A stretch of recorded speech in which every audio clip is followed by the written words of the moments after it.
Okay, so we were looking at 2D Ising model, and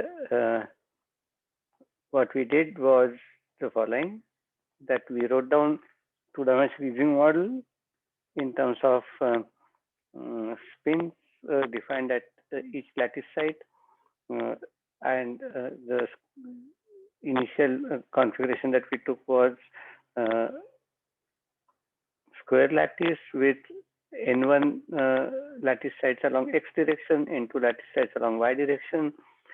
We arbitrarily chose open boundary conditions in x direction, but periodic boundary conditions in y direction. And then we converted the spin degrees of freedom into Majorana fermion degrees of freedom. And they were written in terms of two Majorana fermion degrees of freedom, psi 2 and psi 3.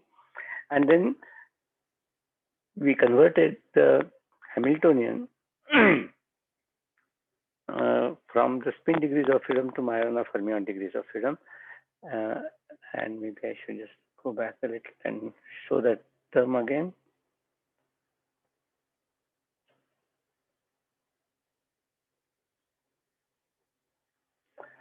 And the Hamiltonian took a form like this, where there is a term involving psi 2 and psi 3 with nearest site location, and there was a psi 2 psi 3 term which defined as the same site. Then we did a Fourier transformation. We wrote the Hamiltonian in terms of Fourier modes, which are creation annihilation operators. And since psi is a Majorana fermion, which is a real fermion, the Fourier expansion of psi contains both C and C dagger in it. Okay, so that is something which is, which will be important later. And then in the Fourier space, in the momentum space, one finds the anti-computational relation between Ck and Ck dagger, and one can use that to write down the Hamiltonian in terms of C and C daggers. Okay, so let me just go down and show the final form, and the Hamiltonian takes this kind of off-diagonal expression. Of course, this can be diagonalized by similarity transformation, which just tells you that there exist some D's and D daggers, which are D plus minus and D plus minus dagger, with respect to which this matrix is diagonal with eigenvalues which are given by plus or minus square root of sine squared k plus cos k minus lambda whole squared. And in this case, we actually plotted this spectrum, and we found that for lambda equals 1, it is gapless, whereas for lambda greater than 1, there is a gap, and the gap is 2 times lambda minus 1. That is, between 0 and this thing is lambda minus 1 actually. Okay.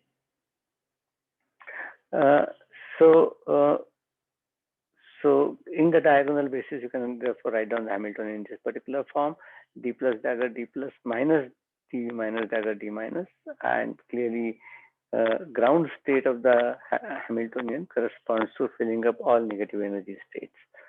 Okay, so what we did was we wrote down the transfer matrix in terms of this Hamiltonian as e to the minus h, and using the transfer matrix, we wrote down the partition function of the system, and in the thermodynamic limit, we showed that the largest eigenvalue of the transfer matrix dominates the contribution to the partition function, and since T1 by T0 and T2 by T0 are less than 1, and in the into infinity limit or into becoming very large limit, these terms are exponentially suppressed compared to this piece. Okay. So we can compute free energy by just concentrating only on the dominant piece of the partition function, and you can write it in terms of kBT times n2 times log of T0. Okay. Now when we want to compute the ground state energy, then what we need to do is kind of sum over, or rather integrate over all k values for ek, which is negative. So you choose a minus sign, you fill up all that stuff. So that corresponds to solving this integral. Okay, so this integral can be solved in the neighborhood of lambda equals 1. Remember, at lambda equals 1, one has gapless spectrum. But if you take lambda infinitesimally larger than 1, then there is a small gap. Okay, and the gap is proportional to 2 epsilon, is equal to 2 epsilon, essentially. So what you can do is you substitute lambda is equal to 1 plus epsilon, compute the spectrum, and so this is just a straightforward manipulation. And what you find at the end of the computation, that you get a term of this kind.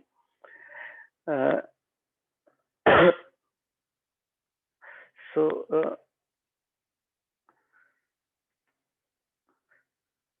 what happens is that, like, for the interesting behavior of the energy spectrum is really going to be in the neighborhood of k equals 0, because whether lambda was 1 or less than 1 or greater than 1, for k non-zero, the spectrum always had a gap. So the interesting behavior really happens at k equals 0, and that is a place where for small lambda we should be really concentrating. Okay, that is the one which we should really look at. So if you do that, then you are actually looking at this function for small k. So you can do that expansion. And when you do that expansion, you get terms which look like this.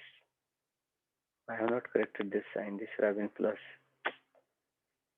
Be bad. Okay, but it's corrected below. So what happens is that, like, this term is analytic, so we need not worry about it. This is the term that we want to really look at, and as to what kind of behavior it shows. Okay, so the first thing that you would notice is that this is the kind of term that you would get if you are looking at a relativistic dispersion in the system, where energy is proportional to square root of k squared plus mass squared. Okay, so k squared plus m squared. So this epsilon plays a role of a mass term, and as you will see later when we'll do Landau-Ginzburg theory, there is a mass term which actually which becomes temperature dependence and drives the phase transition in the Landau-Ginzburg type of models. Okay. So what one could do here is that basically one can carry out this integral by once doing the integration by parts and then doing partial fraction to show that this integral can be written in terms of some piece times the same integral again. Okay, so that is the quantity, because this piece of the partial fraction is same as the left hand side, so you can just add and double it and write down this expression. Okay, but once you do that, then you notice that you get a term like this in the neighborhood of k equals 0. This term is analytic in epsilon, but in the neighborhood of k equals 0, this term is not analytic in epsilon. So that is why this is the interesting piece that one should really look at. Okay, so if you write down the difference in the energy at lambda equals 1 versus at lambda equals 1 plus epsilon, that is the one which is going to be sensitive function of the gap, only if you are looking at small k values. Okay, so so one could kind of substitute these expressions and you get these terms, of which, as I said, that in k going to 0 limit, nothing special happens in the terms which are in the first row. Something interesting happens for the terms in the second row. Okay, fine. So that's why one calls the kind of terms where nothing special happens analytic pieces, whereas a non-analytic behavior, which is the one which carries information about the critical behavior of the system in the neighborhood of a critical point.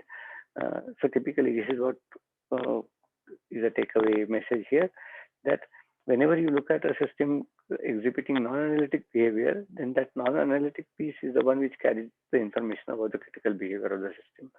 Okay, and this is universally true in critical phenomena. So what you find is that logarithmic term will show singular behavior, because as k goes to 0, this term is proportional to log of epsilon, and of course as you approach epsilon equals 0, which is the point where the where you go from gapless to gap spectrum, log of very small values is going to become divergent.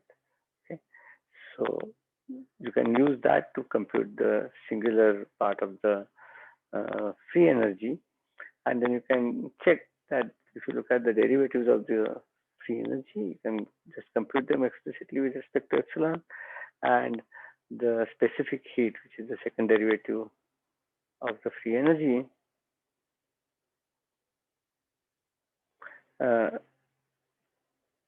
goes like log of epsilon. Okay, so so this log of epsilon behavior, which we write as log of t minus tc, because a little bit of stuff coming from Landau-Ginzburg theory, which we'll do in hopefully today and in the next lecture, is that this behavior is logarithmic, implies that the scaling of CV with respect to t minus tc has power 0. So it gives you alpha is equal to 0.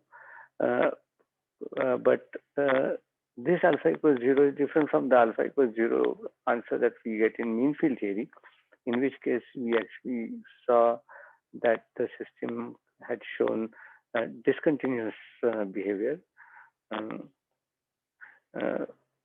Discontinuous behavior above and below TC. Okay, whereas here it is, of course, discontinuous behavior, but it is singular. Okay, because log of 0 is, of course, divergent quantity. So it is not constant and discontinuous, but it is singular and discontinuous. Okay. So next thing that we want to do is to compute correlation function. There's a typo out there. So of course, one could compute all kinds of correlation functions. Like, for example, you can compute, fermion 2-point function, 4-point function, n-point function for that matter. That is one kind of stuff that you can do. You can compute energy correlation function. So you can write down the energy operator and compute 2-point, 4-point arbitrary point function. Or you can go back to the original set of variables, namely spin degrees of freedom, and you can ask what is the spin-spin correlation function. All these things can be computed in this system. We will not, of course, do all of those computations because that itself could be a pretty long computation. Okay, so what we really want to do is to actually compute the correlation function to determine how does the correlation length behave. Okay. Now remember, if you compute a correlation function, then that correlation function typically goes as e to the some quantity, say x minus x prime upon xi. This xi, which is the correlation length, and we want to ask a question: what is the dependence of the correlation length on the temperature? In our language, of course, that would correspond to finding out the dependence of correlation length on epsilon. Okay. Now, to do that, you could compute any 2-point function really. So what we will do is we will consider fermion 2-point function, because the basis in which we have written down the Hamiltonian, this is one of the easiest computation that one could do. Okay. So of course, energy 2-point function is also not very difficult, because energy is written in terms of fermion bilinear. So that is like effectively computing 4-point function in terms of other fermions, but that is not a difficult thing to do either. Okay. On the other hand, if you want to compute, say, spin-spin correlation function, then that is quite complicated.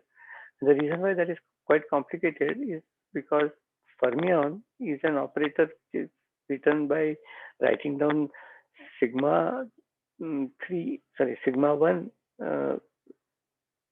a long chain of sigma 1 ending with either sigma 2 or sigma 3.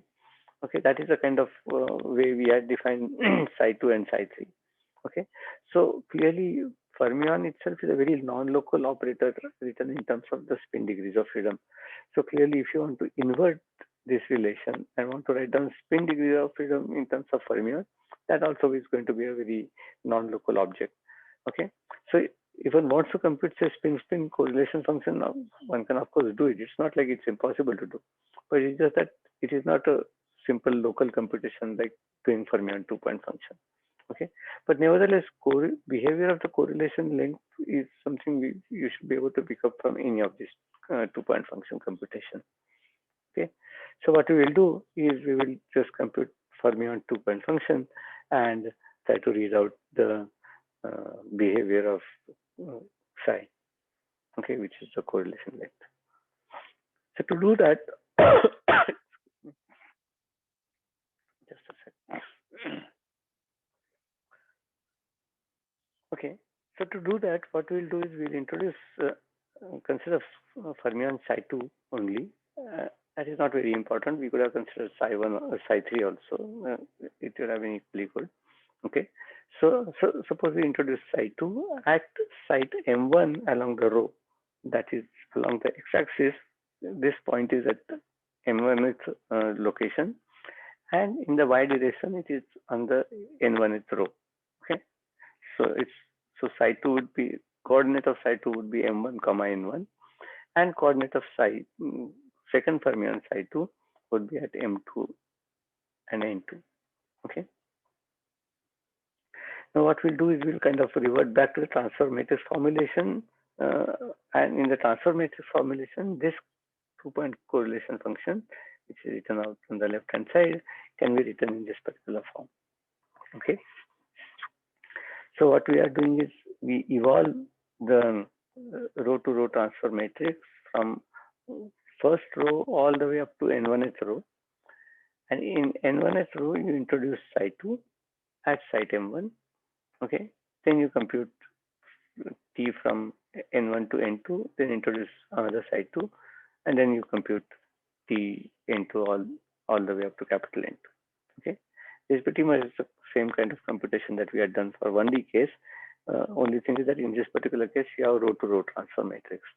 Okay, and what we want to do is to do this computation in thermodynamic limit.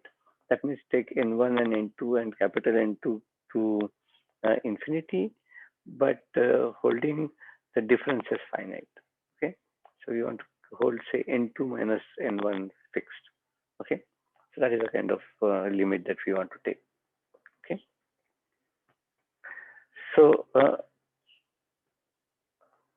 okay, so let's start with kind of a description where we are not at the critical point, that lambda is not exactly 1, but we are away from that point, and then we try to do a computation there. Okay, and then we can kind of try to take the limit. Okay, now remember, if lambda is greater than 1, then as we saw from the figure, that for lambda greater than 1, the spectrum has a gap. Okay, and in that case, the in the thermodynamic limit, the largest eigenvalue of the transfer matrix is going to dominate. Okay, because the next eigenvalue that you're going to look at, that its ratio with the largest eigenvalue is less than 1. Okay, and therefore what we could do is that if you take arbitrary power of the transfer matrix, then it's a good approximation if you're working in the thermodynamic limit to replace the eigenvalue here by t0 and write only the ground state. Okay, otherwise typically you could have more contribution like t1 to the p times 1 1 and t2 to the p times 2 2 and stuff like that. Okay, so if p is a reasonably big number, this factor really falls exponentially, okay, compared to the leading contribution. So what we'll do is we'll kind of substitute this in the 2-point function, and so when you're computing 2-point function, maybe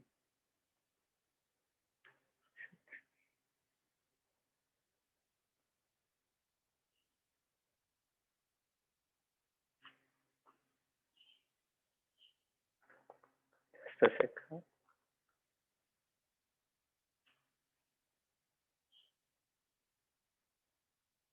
Hmm? Yeah, so this is the equation that we want to compute. So what we want to do is that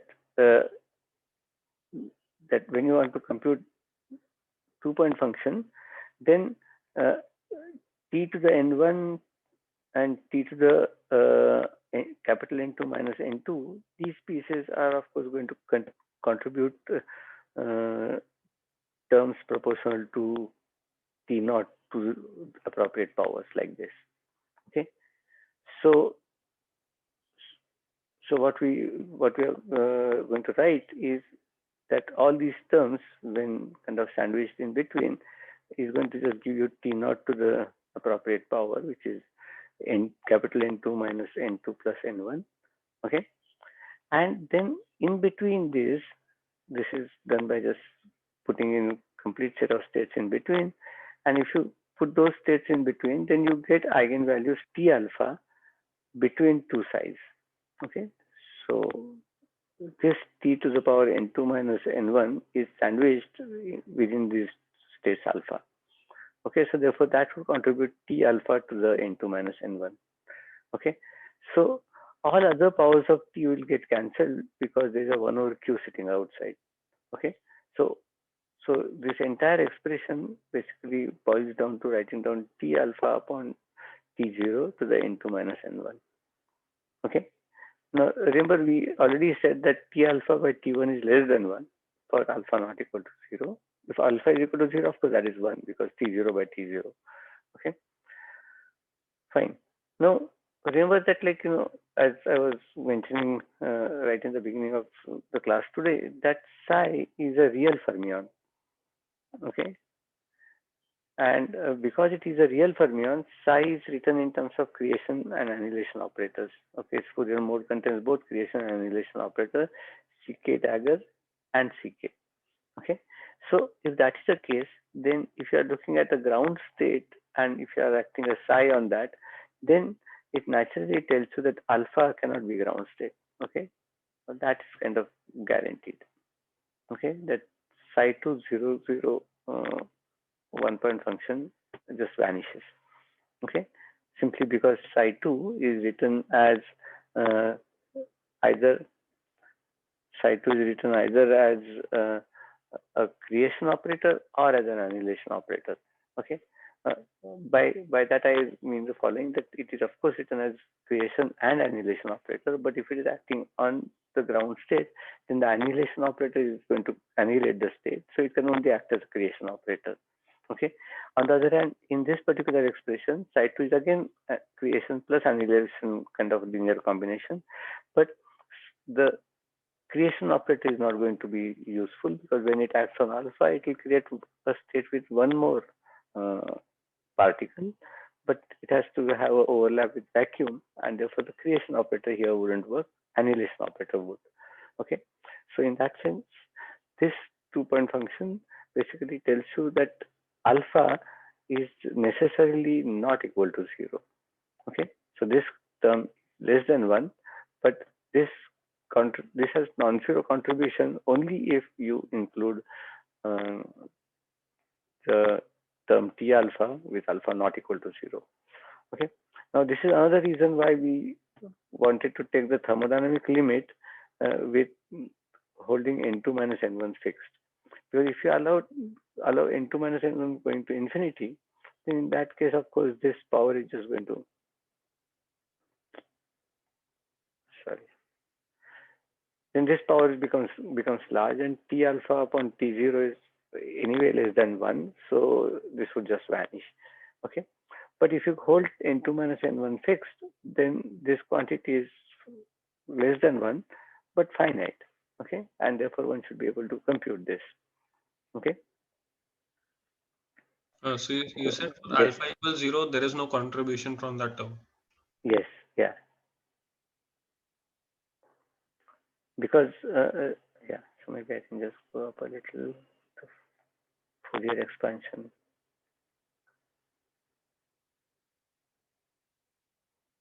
Oh, we need like multiplication of A and A dagger to get some. Exactly, yeah. Either you need A dagger A or A dagger, but if you have only A and only A dagger, it wouldn't help.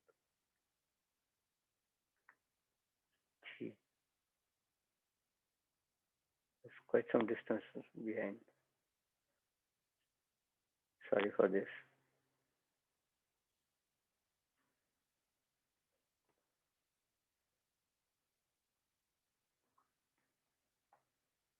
Had my computer been faster, it would have been kind of, I would have reached faster there, but it just responds slowly.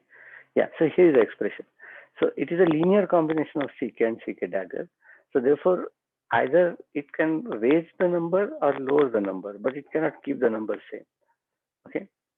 So that is the reason why the state alpha, which is a complete set of states introduced in between, okay, cannot be vacuum state.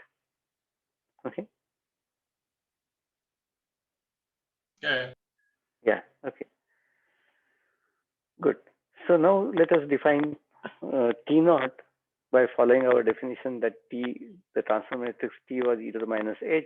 We define T naught to be e to the minus E naught and T alpha to be e to the minus E alpha. Okay. Then we can compute this. This expression is right up here. T alpha upon T naught to the N2 minus N1 can now be written in terms of E alpha minus E naught times N2 minus N1 in the exponent. Okay, times of course computation of this matrix element. Okay, so we of course know when this matrix element is going to be non-zero, because remember we had this picture.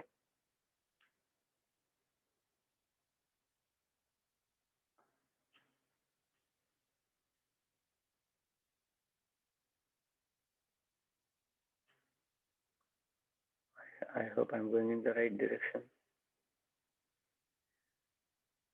No.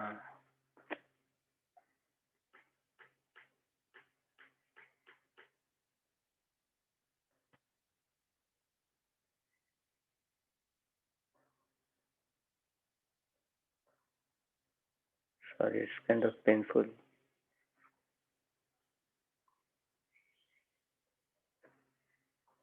Yeah. Oops.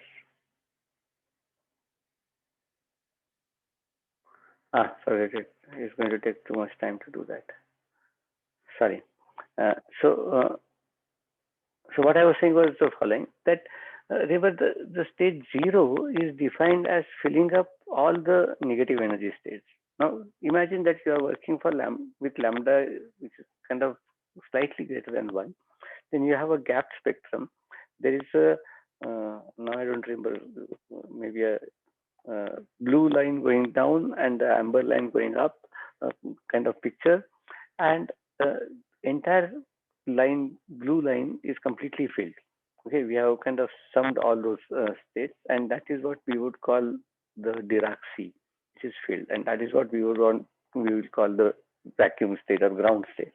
Okay, now if you want to generate an excitation in that, okay, then you have to pick up one particle from there and put it in the upper band. Okay, so if there is a blue band going down and amber band going up, then you have to put it in the amber band upstairs. Okay, so that can be done only by actually removing a particle from the sea and putting the particle upstairs in the new band, right? So that is a kind of computation that we have to do. Okay, now if you do that kind of computation, then the minimum energy that you would require, okay, is the energy which is the band gap. Okay, the band gap exists, is smallest when k is equal to 0. Okay, right?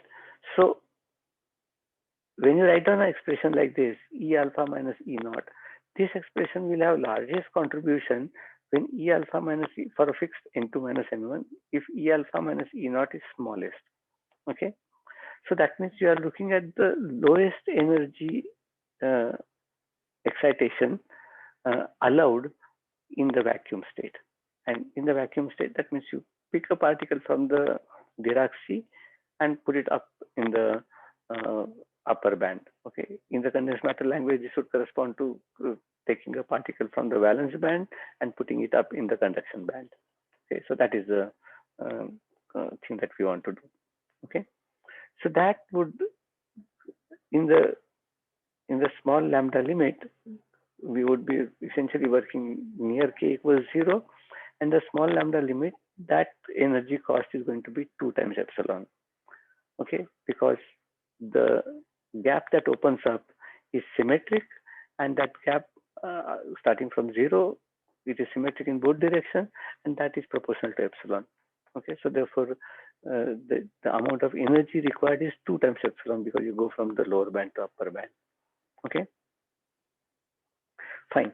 So what we will do is basically we are going to put a factor of 2 epsilon up here, and we say that this correlation function uh, for non-vanishing matrix element of this kind has a behavior which is exponential of minus 2 epsilon times n2 minus n1. N2 minus n1 is of course a measure of distance. If you really do it uh, as a quantum spin chain, then it is not really a distance, but it is actually time difference, because it is in the y direction, where in the y direction is really time evolution of the quantum spin chain. But nevertheless, that is the behavior where you are going to write down 2 times epsilon here, but actual correlation function you would interpret as n2 minus n1 by xi.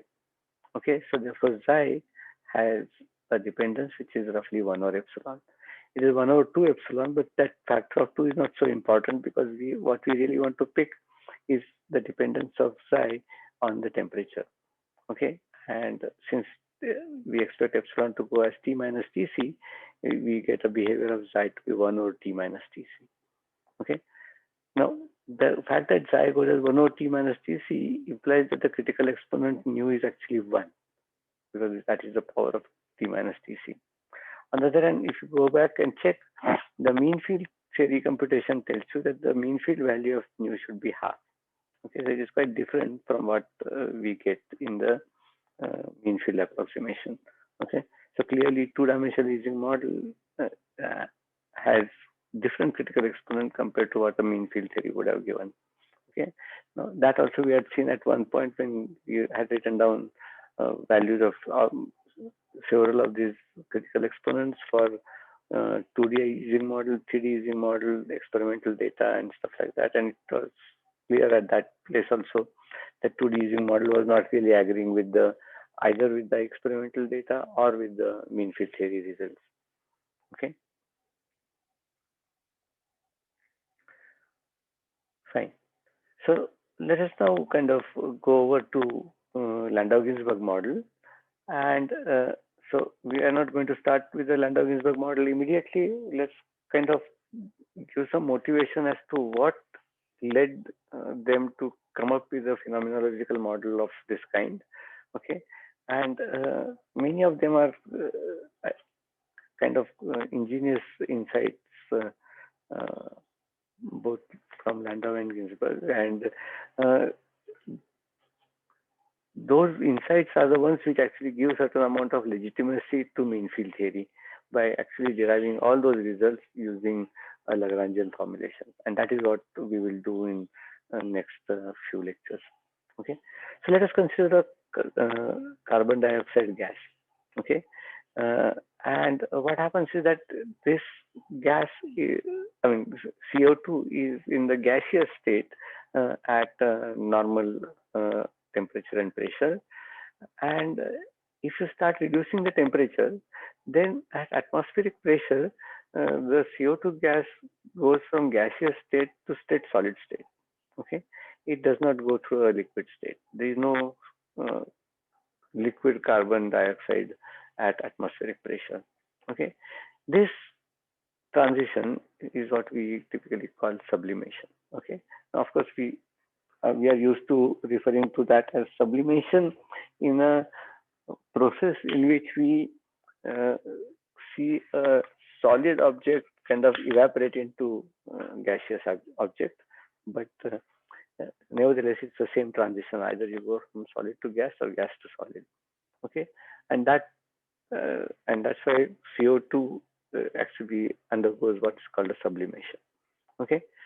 However, what you could do is that instead of trying to reduce temperature at atmospheric pressure, you may want to change the pressure Okay, you may want to increase the pressure on the carbon dioxide gas, work at say, 5 times atmospheric pressure or something like that. And now you start reducing the temperature. If you do that, then you actually see the liquid phase of carbon dioxide. Okay, and in fact, the gaseous carbon dioxide goes over to a liquid carbon dioxide, and then it goes over to the solid carbon dioxide phase. Okay, so clearly this kind of corresponds to a phase diagram in the uh, pressure temperature plane. Okay, and so I'm going to show you a figure, but this is a figure actually for water because I tried drawing the figure using some um, latex software, but it was not working out well, and just gave up at some point and just copied something from the internet. So it looks like this. Okay, and the reason why it is a water thing is because this is the kind of feature water has, and not the uh, carbon dioxide. In other words, at 1 atmospheric pressure, you actually go from gaseous state to liquid state to solid state. In case of uh, water. Okay, but what happens in the carbon dioxide is this 1 atmosphere line is actually sitting somewhere here. Okay, and therefore you go from gaseous state. As you lower the temperature, keep the pressure fixed 1 atmosphere, and you lower the temperature. As you lower the temperature, you kind of go from gaseous state straight into solid state. Okay, and you don't see the liquid state at all.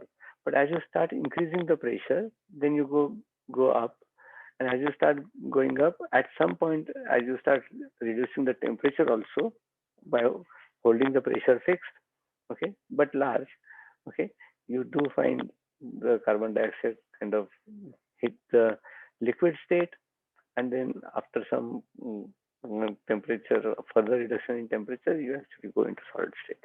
Okay, so the phase diagram is exactly identical. It's just that 1 atmosphere line is not here, but somewhere below for carbon dioxide. Okay, unfortunately, I couldn't find the diagram. So that's why I just copied this one just for illustration. Okay, at some other point, I just drew it by hand and took a photo. You'll see it later. Okay, so first thing that you see here,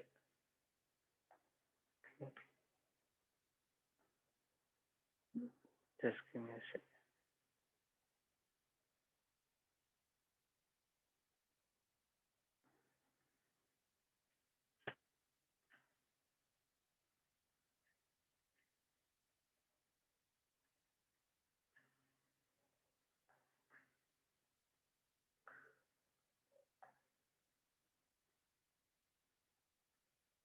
Sorry.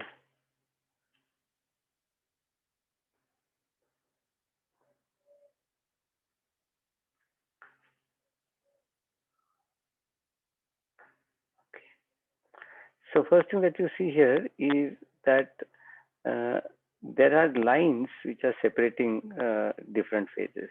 Okay, there is a line which starts uh, somewhere and kind of uh, goes up to a particular point, and that separates the solid phase from the gaseous phase.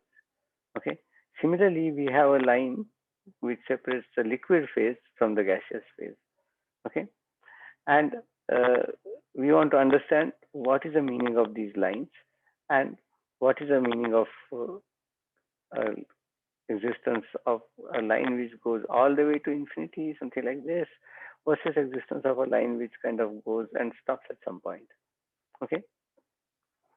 So,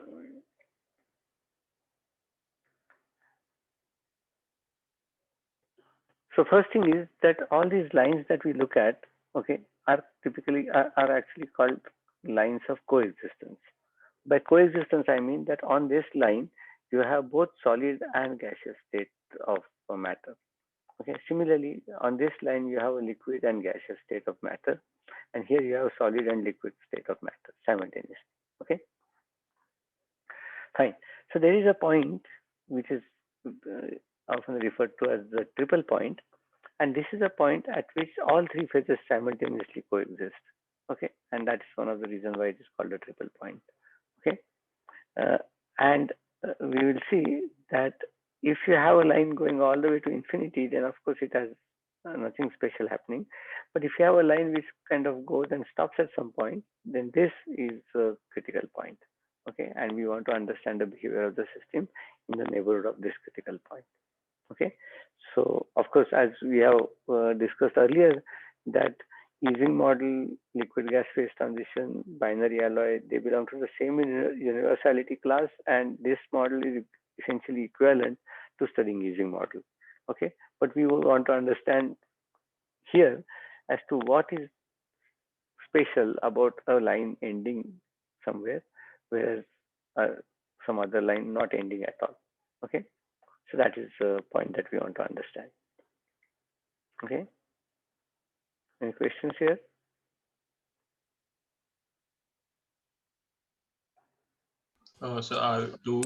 We were studying spin up till now. Why are we suddenly discussing this? Sorry, We we were were studying studying spin chains, right? spin system. We were studying spin system, yeah. Are we trying to like see other forms of phase transitions and Yeah, yeah. realize No, something? so we are not studying this thing. I'm just trying to give you a picture as to how the phase diagram would look like. Okay. In this particular case, we are just looking at the solid liquid gas kind of state of matter. Okay, and we are trying to kind of see how the phases look like. Okay, in the Landau-Ginzburg theory, all these lines would be given some interpretation. Okay, so far what we were studying, namely Ising model, is behavior of a system between liquid and gas only. Okay, it does not see the entire phase diagram drawn here, but Landau-Ginzburg theory is a kind of physical interpretation of what happens to the system uh, by actually giving meaning to all these lines. Okay? So that is the reason why we are going here. Okay. Eventually, we would be interested in critical points. Okay. But before we do that, we try to give explanation for all these lines along the lines of, I mean, using basically Landau's interpretation. Okay. Yeah.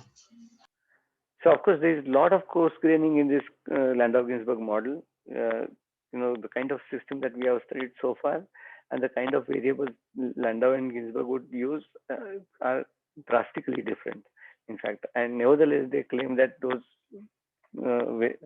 uh, those degrees of freedom that they are using for describing the system would correctly capture the physics of, say, Ising model. Okay, and uh, I mean, at least initially it looks totally counterintuitive, but as you will see, they will produce the mean field theory results in a jiffy, actually. Uh, really good, quite a remarkable result. Okay, so maybe I can just continue rolling down. So this is the diagram. This line actually goes all the way to infinity. Just remember that part. Okay. So as I said, there is a coexistence line between solid and gas and solid and liquid state, but there is a coexistence line between liquid and gas, which actually ends at some point. Okay, and the line separating liquid and gas on one side ends on a triple point, and the other side it ends on what is called the critical point of liquid gas phase transition. Okay, uh, the existence of these lines separating the phases implies that the transition is first order. Okay, that means there is some kind of latent heat involved in going from one phase of the system to another phase of the system. Okay, uh, but if the first order transition line, the lines that we are looking at, if it ends somewhere, okay, at a critical point, then that signals a continuous transition. Okay, in the critical phenomena, initially the nomenclature that was used was the following: that you call a transition first order if your free energy is continuous, but its derivative is not. Then you call it second order if the second derivative of the free energy is not continuous, and so on.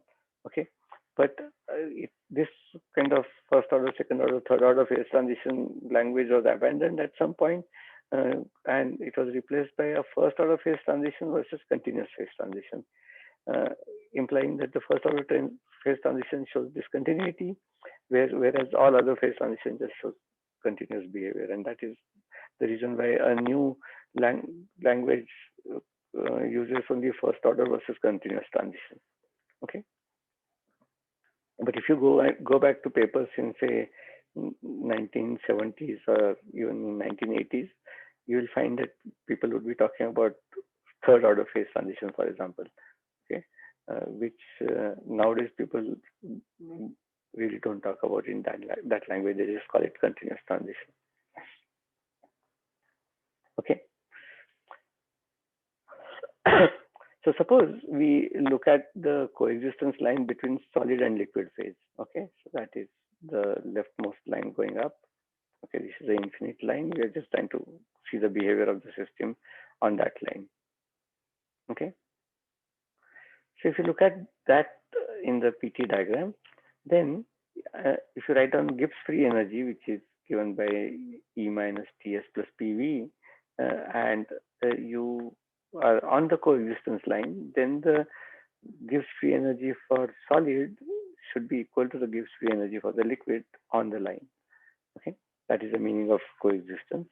Okay, now what we will do is that we will vary the temperature a bit and the pressure a bit. Okay, and we want to ask how does this system behave if you do small variations. Okay, if you do that, then you know that del G by del T is related to the entropy, the minus sign, and del G by del P is related to the volume of the system. Okay, so on the coexistence line, therefore, the differential of the Gibbs free energy should agree. Okay, because you are right on the line.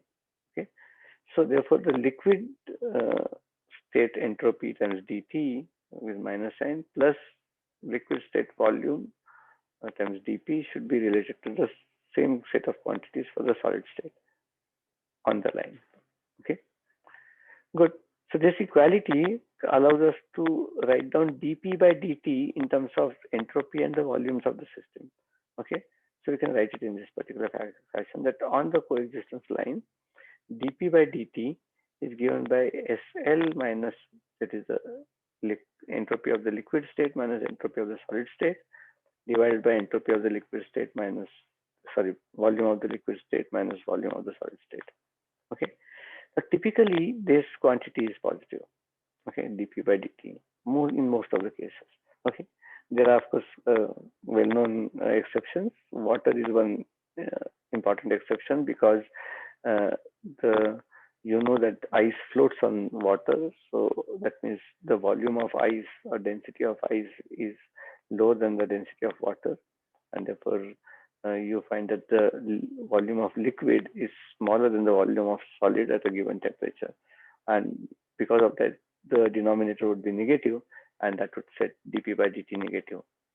Another example is liquid helium-3, or maybe helium-3, and that also has negative testing, but for a different reason. It has, in the liquid state, it has less entropy than solid state entropy. It sounds very counterintuitive, but that's how it is. Okay, and that is the reason why in these two examples you find this quantity to be negative, but generically, in most cases, pure intuition can tell you why this quantity should be positive. Okay, simply So, because, yes. why aren't we varying the energy in this Sorry. when you're writing this differential? Yeah, Uh, you're writing this G we are was E computing at minus fixed Ts, energy. We are computing at fixed energy. Yeah. but like there are three like uh, uh, energy, entropy, and volume. Yes. These three variables will totally describe the system, right? Yes. And then And then varying the temperature won't mean anything. what? Sorry, I didn't understand. Varying the temperature. I mean, you cannot. Can we fix the energy? Yeah, yeah, you can. It's like It all will your, also depend on temperature and other variables, right? Yeah, but like it has much weaker dependence on temperature and pressure of the system, right? It's the internal energy of the system. Sorry, can you hear me? Hello? Yeah, your voice Yeah. got cut. Uh, so, so it doesn't have, I mean, we are trying to do a small variation and we are trying to kind of move around in the PT diagram holding the internal energy fixed. Okay. So you basically want to kind of look at the change as you change the temperature and change the pressure, what happens in this PT diagram holding the internal energy of the system fixed. That is eminently possible. Small changes and you want to check what happens to the system. I think he's saying something like when writing something like dg, you should write something like del E by del t dt term. Del E by del T dt term. Yeah, but that's what I'm saying. That you can work. See, what you are doing is that, like, uh, you are working in a approximation in which the internal energy doesn't change.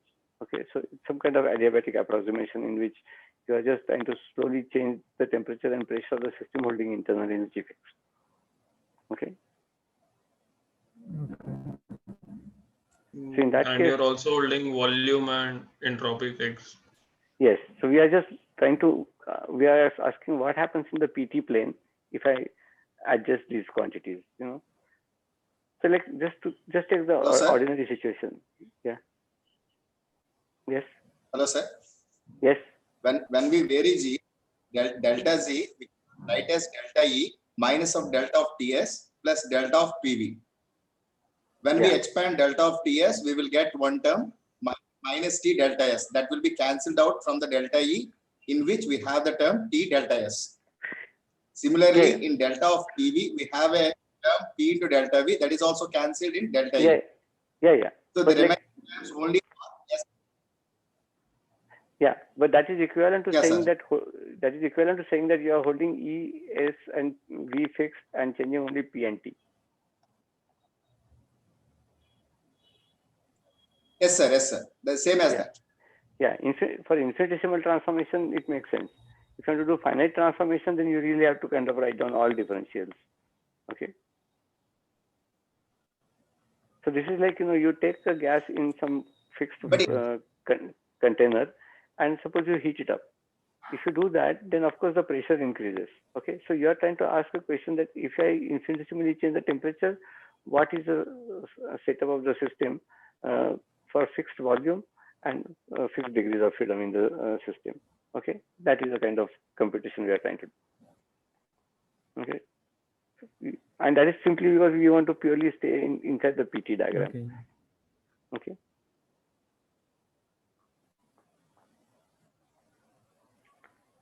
Good. Fine. Yeah. So other thing is that, like, as I was mentioning earlier, that if the entropy of liquid state is not same as solid state on the coexistence line, then that implies that there is a latent heat. Okay, which is like, for example, when you go from ice state to water state, there is a latent heat. You have to give something of the order of 40 calories per gram or something for it to melt from the solid state to the liquid state. And if you want to go from liquid to gaseous state at atmospheric pressure, it's something of the order of 500 calories or something. Okay, so this kind of transitions in which latent heat is required to go from one state to another state, okay, are referred to as the first order transition. Okay, fine. So now, of course, if you are looking at solid liquid coexistence line, then that line doesn't end anywhere. Okay, it just keeps going up. Okay. On the other hand, if you have a coexistence line which kind of ends somewhere, okay, then that point is typically is called the critical point. Okay. Such a critical point in the phase diagram that we have drawn does not exist for solid gas transition, nor does it exist for solid liquid transition. Okay, but it does exist for liquid gas transition. Okay, because in the liquid gas transition, that line which kind of forked out. Hello, hello. Yes, sir. Yeah. I'm sorry. Now I'm back on my phone connection. I don't know when we lost the connection actually. Can you see the file? Yes, sir. Okay. So, I suppose you're there when I was talking about the latent heat thing and about the critical point. So if the coexistence line ends, No, we couldn't hear you that time. Oh, Hello. yes. Okay, can you hear me now? Even before that, it got. Oh, Yeah.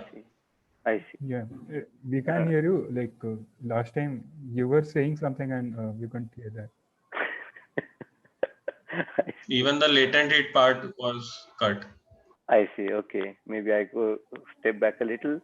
So what I was saying was that if the entropy on the coexistence line is different, okay, then it implies that you need to supply heat to the system for the system to make transition from one state to another state, or you have to drag the heat out of the system for the system to do the other way around transition.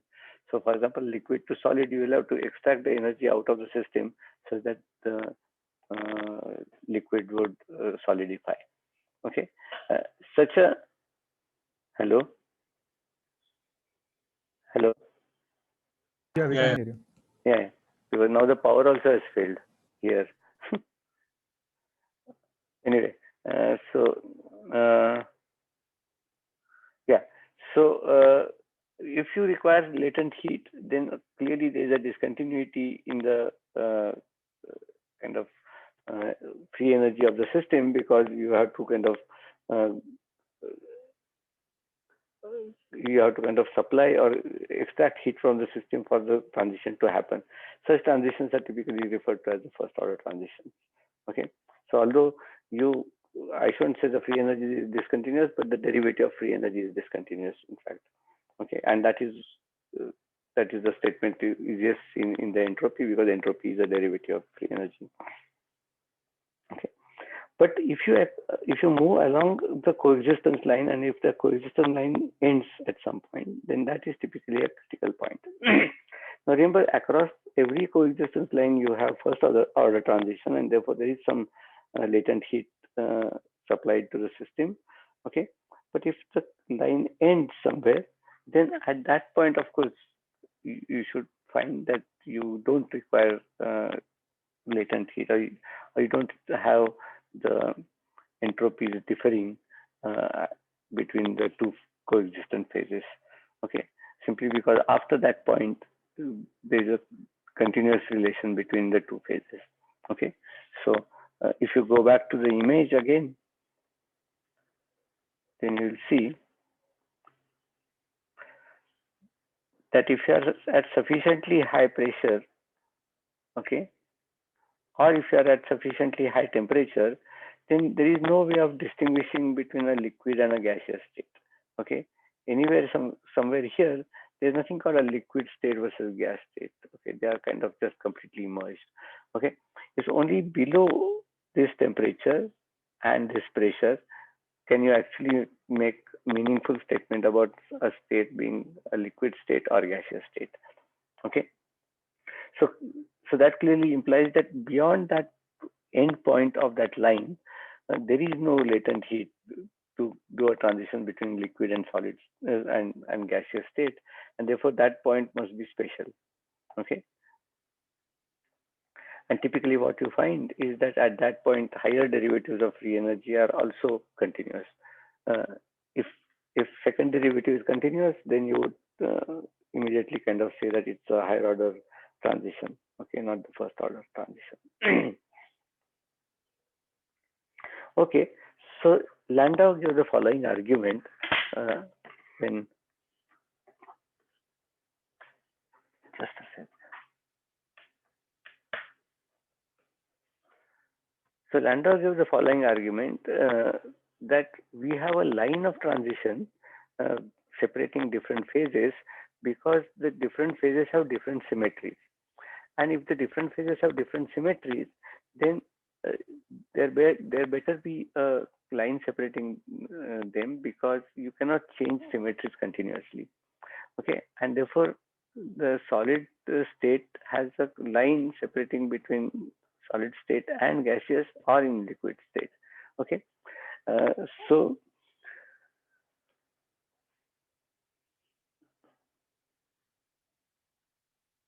yeah, so I think I repeated this sentence for some unknown reason. Okay, uh, so so that is the reason why Landau argued that you would expect a line separating solid and gas state, because typically solid states have some symmetry. Typically, if it is a crystalline structure, then it has some kind of specific translation symmetries, specific rotation symmetries, and so on, general crystal symmetries. Okay, whereas gaseous state has no such symmetry. Similarly, liquid state has no such symmetry. So therefore, you have a line separating between solid and gas and solid and liquid, but in case of liquid and gas, you can have a line which actually ends, because neither liquid state nor the gaseous state actually uh, have a symmetry, because there is no specific like crystal like symmetry either in liquid or in gas state. Okay, so therefore you may have a liquid gas transition uh, ending in a critical point, but you will never have anything like that for uh, solid gas versus solid liquid. Okay, now this is an interesting argument, but it may not be able to tell us whether the transition is going to be first order or it's going to be higher order continuous transition, and what kind of continuous transition it would be. Okay, so it just gives an explanation as to why there are lines separating phases, and why there are, in some phases the lines actually end in a critical point. Okay, so let's try to understand the phase diagram again. Okay, in case of liquid gas phase transition, and we are not looking at the full phase, we are just looking at the line which separates liquid and gas state, which ends in a critical point. Okay, so what I have tried, oops, can you hear me? Hello, hello. Yeah. Was I disconnected for some time? Sir, Yeah. Thus, can you hear us? Yes, I can hear you. Okay, so maybe I just continue. We could hear you, but I think you couldn't hear us. Oh, I see. Because it just it periodically kind of threatens me by saying that the internet is unstable. You know. Anyway, so let's get back to this thing. Okay, so uh, let's look at the PT diagram again, and we want to ask what happens. I mean, what happens to this diagram which is in the PT plane versus a diagram in the pressure volume plane. Okay, so in the pressure volume plane, what we want to look at is vertical lines in the PT plane. Okay, the vertical lines in PT planes are called isotherm. Why? Because the temperature is fixed. Okay, so these are isotherm line going vertically up. Okay, and we want to ask how those isotherm lines look like in the pressure volume graph. Okay, we know what those would look like in pressure volume graph, because as you increase the pressure, the volume goes down. This is something which we know from thermodynamics itself. And if you hold the temperature fixed, they kind of look like diagram lines of this kind. Okay. If you are at temperature larger than Tc, Tc is the temperature where isotherm, a vertical line, kind of falls on the t-axis, which goes through the critical point. Okay. So if you are at T greater than Tc, then you have isotherm which goes like that. Okay. Whereas if you are at T equals Tc, then it actually tangent to a curve like this. Okay, this curve, anything below inside this curve are the regions uh, of coexistence. Okay, so if you draw a line somewhere here, then that curve, which is T less than Tc, hits this liquid volume state here. Okay, goes like this, and then it falls again. Okay, in the gaseous state. Okay, in this region, what you actually have is a system at constant pressure changes its volume. Okay, from the liquid state to a gaseous state. Okay, now this cannot happen with constant pressure and constant temperature. Remember, this is also an isotherm, right? So only way this could happen at constant pressure and constant temperature if the system actually has a latent heat which it either soaks up or it emits. Okay, so this diagram basically tells you that at lower and lower temperature you would have lower and lower isotherm, you would have larger and larger latent heat to be would be needed to go from liquid state to gaseous state. But conversely, if you go closer and closer to the TC, then the latent heat required would be smaller and smaller, and actually uh, at T equals Tc, the latent heat required would be zero.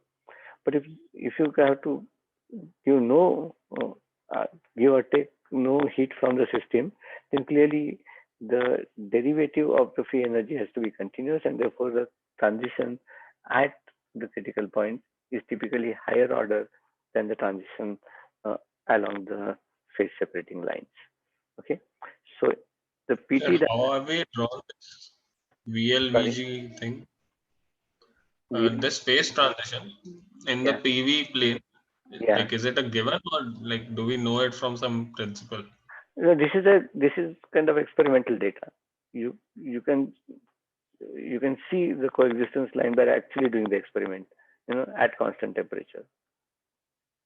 Okay, this is how it looks like. And US at so at some T less than Tc, Uh, this curve when it hits the phase transition curve, yeah, in that intermediate part, what exactly happens? Instead of the temperature being changed and the pressure being changed, like the the pressure is system just changing, right?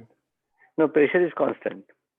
Along this line, the pressure is constant, so system just soaks up heat and changes its volume.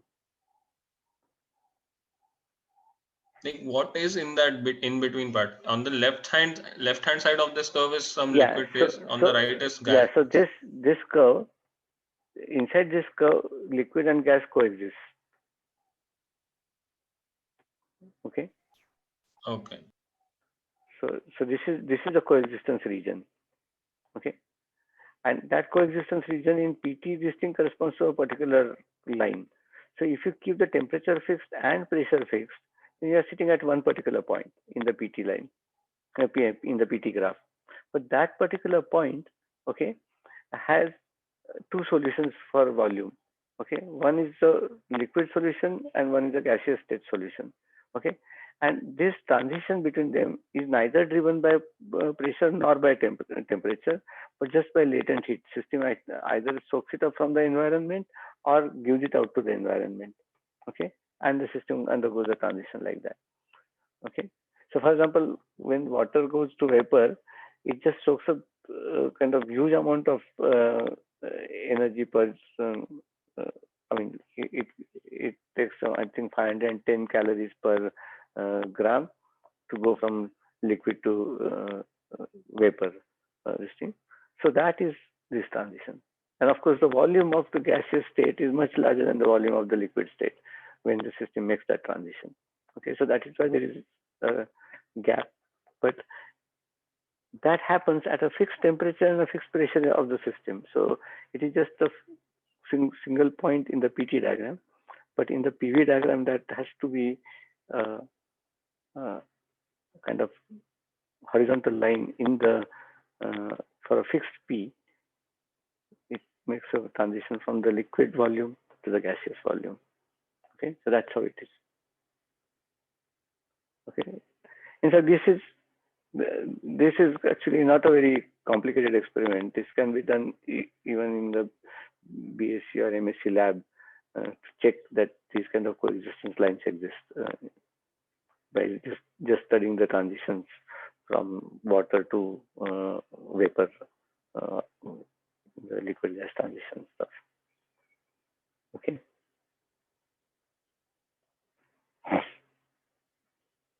Is that fine?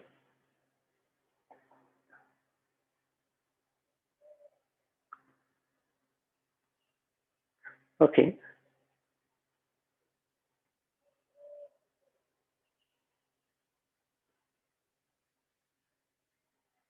Yeah, so there's a comma missing here.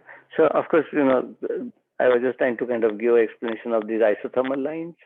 So the isotherms are basically that at constant temperature, if you change pressure, the volume would change. The comma should have been there. Okay, and so what we find is that, like, if you are at temperatures which are below Tc, okay, then we encounter the coexistence phase, which is this kind of inverted parabolic kind of picture that I have drawn. I wish I could draw a better picture than just hand drawn stuff, but anyway, okay. Whereas if you are at higher temperatures than Tc, then there are no such coexistence line. Okay. So and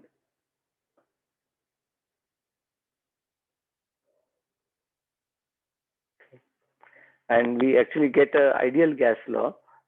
This is a kind of shift in all letters once. It should be for T much better than Tc. So yeah.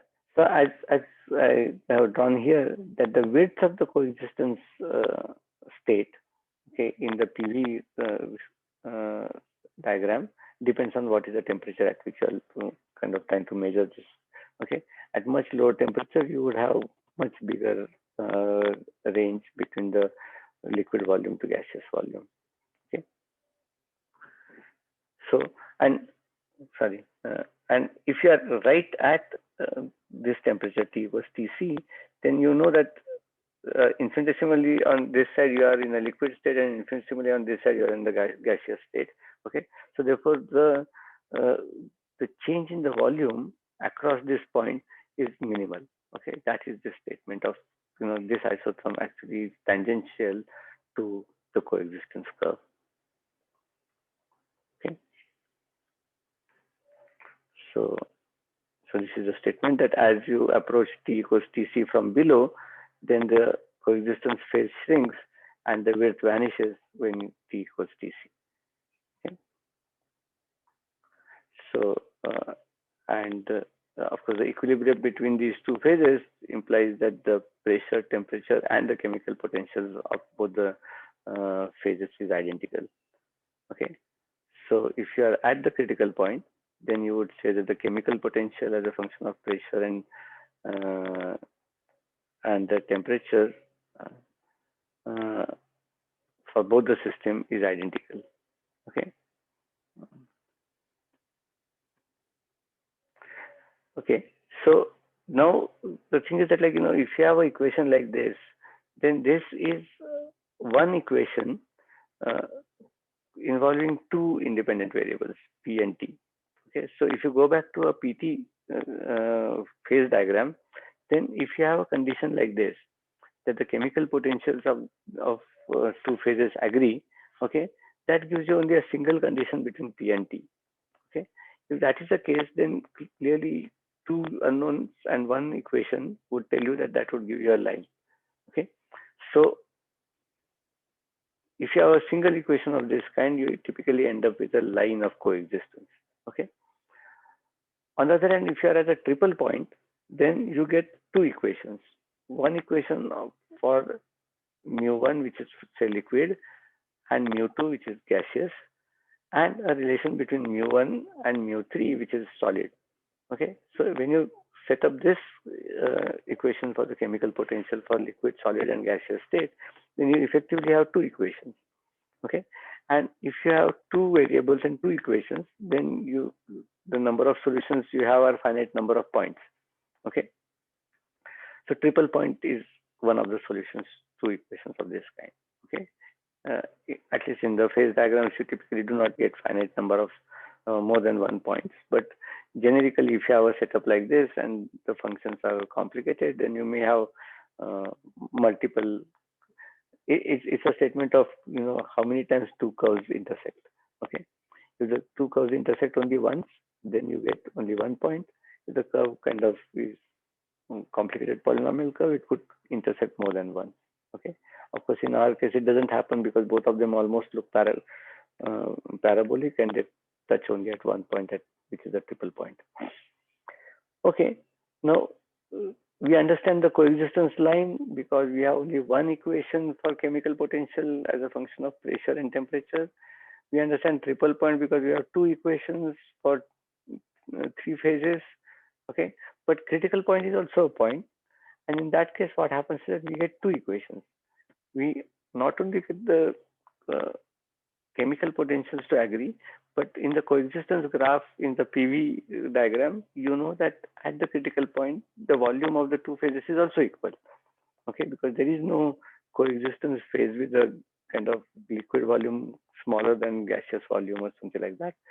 And because of this, we get two equations, and therefore that also has a finite number of points as a set of points as a solution.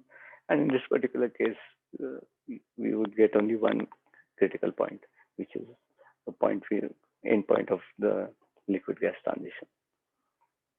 Okay. Fine. So I think maybe I'll stop at this point and we'll take up the Landau-Ginzburg theory in the next lecture. Okay. So a lot of approximations you'll have to kind of, you'll have a lot of questions about why they are doing this. So here, in principle, we could have some solid in the solid liquid line. Yeah. Even there, we could have had a sort of a critical point where volume of solid and volume of liquid match. Yes, it could happen. But maybe it does not happen for any given material as such. Maybe, I don't know. Yeah, I don't know. I mean, like for example, in the case of say water, it doesn't happen. At no pressure, it happens actually somehow. So always the volume of ice is larger than volume of water, no matter what is the pressure of the system on the system. So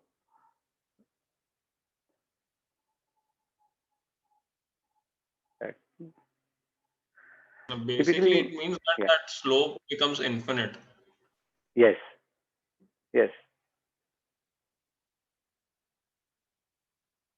And it somehow never kind of ends.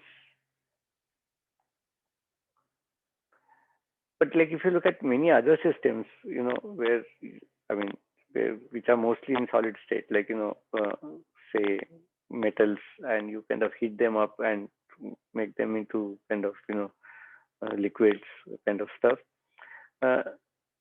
You really have to kind of study them at probably extremely high pressures to kind of get the volume of liquid to agree with the volume of solid. Typically, the liquid state always has larger entropy and larger volume.